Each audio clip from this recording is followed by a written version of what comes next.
আমি বলে রাখি, আমি মনোনয়ন চেয়েছি। মনোনয়ন 18 সালে 2018 সালের সংসদ নির্বাচনে আমি মনোনয়ন চেয়েছিলাম। এটাও কেউ জানে না, খুব কম মানুষ জানে।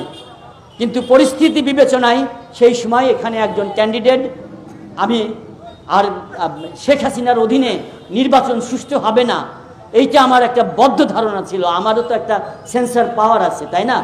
আমার তো নেভিগেটিং পাওয়ার আছে। আমি হয়তো দলে সেটা বলতে পারিনি, বা দল বললেও সেটা গ্রহণ করেনি। একটা টেস্ট করার জন্য ডক্টর কামাল হোসেনের নেতৃত্বে আমরা শেখ হাসিনাকে বিশ্বাস করে আমার দল সেই নির্বাচনে গিয়েছিল। আমি কিন্তু ওই নির্বাচনে মনোনয়নপত্র গ্রহণ করেছিলাম। আবার এখন নির্বাচন আসছে, এবং নির্বাচন আসার আগে এই যে 2018-র পর থেকে আমার সংগ্রামের ইতিহাস আসলে নিজে বলতে হয় না, বললে অস্বস্তি লাগে আমার।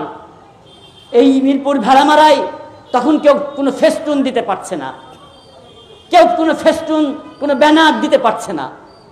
কিন্তু আপনারা লক্ষ্য করবেন এখনো আসে, অদ্ভুতভাবে মানুষ ভালোবাসে আমাকে।